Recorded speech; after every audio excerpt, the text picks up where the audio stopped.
அப்படின்னு நபிகள் நாயகம் பிறந்தநாள் விழாவில் போய் பேசுவேன். மிலாடி நபி என்னை முக்கியமாக பேசுவாங்க. நான் வந்துட்டு எல்லாத்தையும் எடுப்பேன், திருவாசகத்திலேருந்து திருக்குறான்லேருந்து எல்லாத்தையும் தொடுவேன். அதனால என்னை உண்மையிலே விரும்பி கூப்பிட்டு பேச சொல்லுவாங்க. நான் சொல்லுவேன், இந்த முன்னாடி ஒருத்தர் ரமண சமுத்திரம் பீர் முகமதுன்னு ஒருத்தர் பேசினார், தொப்பி போட்டுங்கிறார், அவர் தாங்க. அவர் பேசினார், இந்த இஸ்லாமிய பெண்கள் எல்லாம் பார்த்துட்டு சினிமாவுக்கு போகாதீங்க அப்படின்னாரு. இவர் பேச்சை கேட்காதீங்க, இவங்கெல்லாம் முட்டாளுங்க, அவங்களுக்கெல்லாம் தெரியாமல் பேசுகிறாங்க, அது கேட்காதுங்க, எல்லாம் சினிமாவுக்கு போங்க. ஆனால் ஒன்றுங்க, இந்த புர்காலாம் போட்டுன்னு போகாதீங்க, வெறும் புடவை கட்டுன்னு போங்க அப்படிம்பேன். ஏன்னு கேட்டால் புர்கா கட்டுன்னு போனால் அவர் தூளுக்கட்சின்னு தெரியும், வெறும் புடவை கட்டுன்னு போனால் எவ்வளோன்னு விட்டுரும். அதனால் நீங்கள் புர்கா போடாதீங்க, நான் தான் அடிக்கிறாப்பு. அவராவது சினிமாவுக்கு போகாதீங்கன்னதோட விட்டார், நான் அதை விட மோசமாக அடிப்பேன் அந்த மாதிரி. அதனால் பேசிக்கங்க, பரவாயில்ல. எவ்வளோ நேரம் பேச போகிறீங்க? இப்போ நான் பேசலாம். அதில் என்னன்னு கேட்டால், ஐயா எதுலடா வெற்றி கிடைக்கும்ன்றத எடுத்ததுமே சொல்கிறார். வெற்றி எதில் கிடைக்கும்? நம்ம என்எஸ் கிருஷ்ண மாதிரி ஆளாக இருந்தால் பூரா ஒரு அருவா இருந்தால் கிடைக்குமா? ஒரு படத்தில் சொல்லுவார் அவர். ஆமாம், அதில் சொல்லுவார் அந்த மாதிரி, அருவா பிச்சுவா அப்படிலாம் சொல்லுவார் அவர், கோடாலி எல்லாம் சொல்லுவார். அந்த மாதிரி இது மனுஷன் அவனுக்கு எப்படா வெற்றி கிடைக்கும் அப்படிங்கிறத வள்ளலார் சொல்லலை, அதுக்கு முன்னாடியே திருமூல சொல்லிட்டாரு. அதை எடுத்து வள்ளலார் பயன்படுத்துகிறார். அவர் என்ன சொல்றாரு திருமூலர்? அன்பும் சிவமும் இரண்டென்பர் அறிவிலார். திருமூலர் திருமந்திரங்க ஐயா, அன்பும் சிவமும் இரண்டென்பர் அறிவிலார், அன்பே சிவமாவது ஆறும் அறிகிறார். அன்பே சிவமாவது ஆறும் அறிந்த பின் அன்பே சிவமாய் அமர்ந்திருந்தார். அன்பு தாண்டா சிவம் அப்படின்ற அத ஐயா என்ன பண்றாரு? அப்பா நான் வேண்டுதல் கேட்டருள் புரிதல் வேண்டும், ஆறுயிர்களுக்கெல்லாம் நான் அன்பு செயல் வேண்டும், எப்பாரும் எப்பதமும் எங்கனும் நான் சென்றே எந்த நினது அருட்புகளை எம்பிடல் வேண்டும்.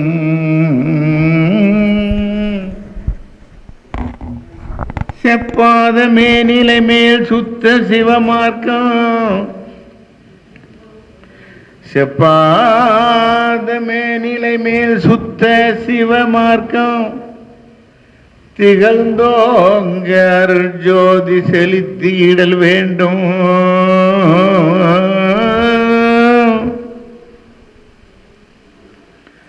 செப்பாத மேனிலை மேல் சுத்த சிவமார்க்கம்,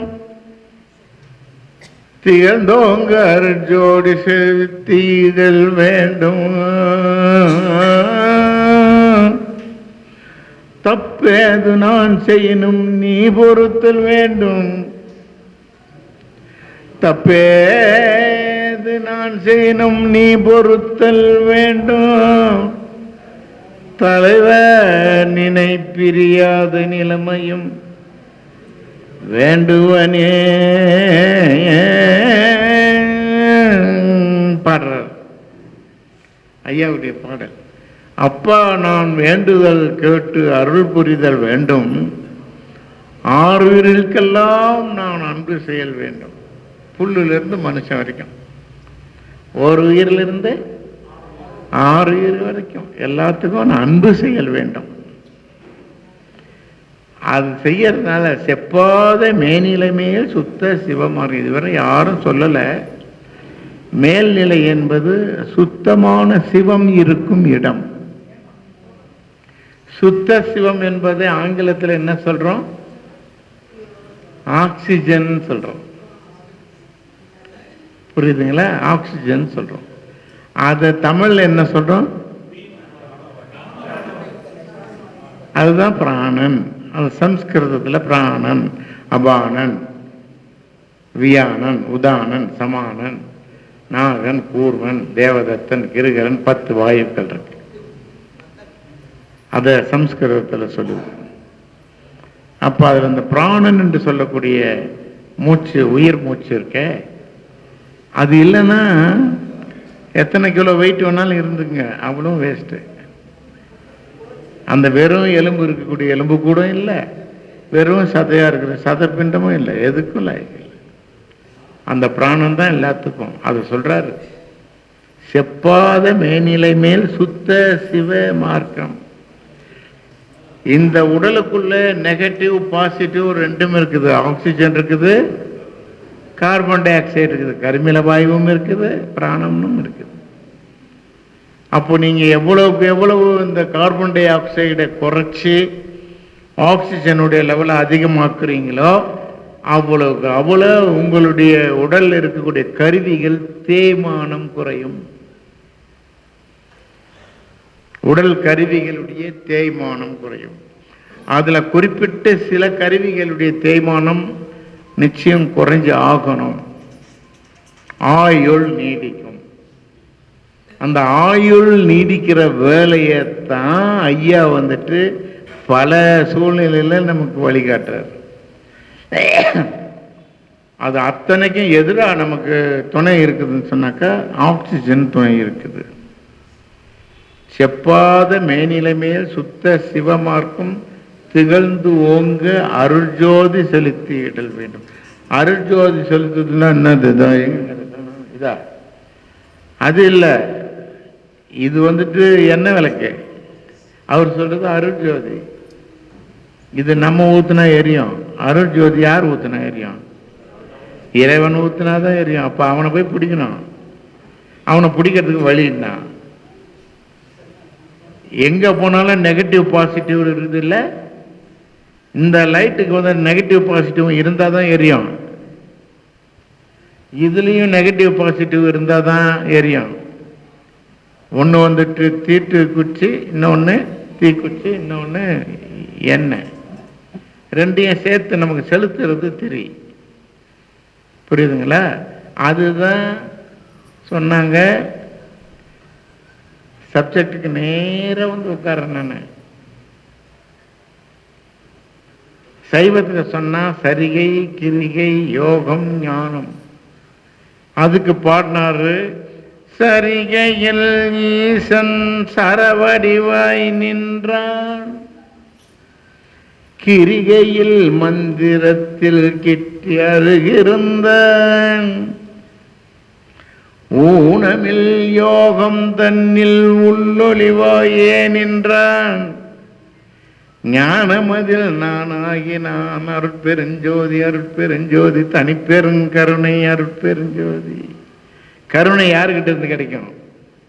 சோறு போடுறவங்க கிட்ட இருந்தா. உடுக்க துணி இல்லைன்னு வந்து கேட்குறானே, வஸ்திரம் கொடுக்குறவங்கிட்டியா? இல்லை, எதுவாக இருந்தாலும் நம்மால் திருடர்களுக்கெல்லாம் திருடன், பயங்கரமானவன். கொடுக்கும்போது கொடுத்துட்டு லபக்குன்னு பிடிக்குவான். அதனால நான் அந்த வருமானம், பொருளாதாரம் இதை பற்றி நான் கவலைப்படுறதே இல்லைங்கய்யா. எங்கள் செக்ரட்டரி, எங்கள் பிரசிடெண்ட் எல்லாரும் என்னை வந்து, டாக்டர் உங்கள் கொள்கை உங்களோட வச்சுக்கோங்க டாக்டர், நீங்கள் வெளியிலலாம் போட்டு எல்லாரையும் குட்டி சேவராக ஆக்காதீங்க, என்ன நேரடியாக பேசுவாங்க. சரிப்பா, நாளையிலேருந்து நான் பண்ணுறது இல்லைப்பா. டாக்டர் சொன்ன பேச்சு நீங்கள் காப்பாற்றுவீங்கல்ல? நான் தான் சொல்கிறேன்ல, நாளையிலேருந்து பண்ண மாட்டேன்னு சொல்லி. நீ நாளைக்கு கேளு பார்க்கலாம். நாளைக்கு கேட்டேன், நான் என்ன சொன்னேன்? நாளையிலேருந்து சொன்னேன்ல பொருள். எப்படி அந்த மாதிரி விநாயகர் ஏமாத்தினாராம் சனி பகவானை. நீ நாளை இந்த முதுகில் எழுதிட்டு போ. முதுகில் எழுதிட்டு போயிட்டு மறுநாள் வந்து என்ன எழுதி நினைப்பார், நாளைக்கு நிப்பின்னு போ அப்படின்னு வரட்டினாராம். அந்த மாதிரி புத்தி திறமைக்காக வேண்டி சொல்லுவாங்க. அது எதுடா அப்படின்னு சொன்னா, இப்போ நல்லா பேசிட்டே இருந்தாரு, நல்லா தானங்க பேசியிருந்தாரு, என்ன ஆச்சு அவருக்கு? என்ன பேச்சு மூச்சு இல்லாமல் இருக்கிறாரு. அவர்கிட்ட ஏங்க போயிட்டாருங்க, அவரு கோவம் வந்துடும். இப்போதான் எங்க கூட பேசியிருந்தாரு, போயிட்டாருன்ற. அவரும் சொல்லுவார், இப்போதான் ஏன் நாங்கள் சாப்பிட்டோம் அப்படின்னு. அவரு இவங்க ஆக்ஷன் கிடப்பாங்க, அவர் போயிட்டு இருப்பார். எப்படின்னா போங்க, மூச்சு போச்சுன்னா பேச்சு போச்சு. அப்போ அதுதான் அங்க இருக்கக்கூடிய பெரிய விஷயம். அது நெகட்டிவ் பாசிட்டிவ் தெரியுங்களா? இடது பக்கம் ஒன்று போகுது, வலது பக்கம் ஒன்று போகுது. இந்த ரெண்டும் இல்லைன்னா இந்த ஜிப்பாவும் இல்லை, மோதிரமும் இல்லை, ஒரு மண்ணும் இல்லை. புரியுதுங்களா? சொந்தக்காரங்க வந்து பார்ப்பாங்க, டே இது எப்படி பார்த்தா 15 கிராம் இருக்கும்டா, இது எப்படி இது ஆமாம், இதை மட்டும் நம்ம கொடுத்தா போதும், வேற ஒன்றும் வேணாம். இதுதான் வருவான் வரவன்லாம். அதனால தான் வானாங்கிறேன். எங்கள் வீட்டுக்கு சொந்தக்காரங்களே வானான்ற. வீட்டை பார்த்தீங்கன்னா பிரம்மாண்டமான வீடு. எங்கள் வீட்டுக்கு வந்தவங்க யாருன்னா இருக்கீங்களா?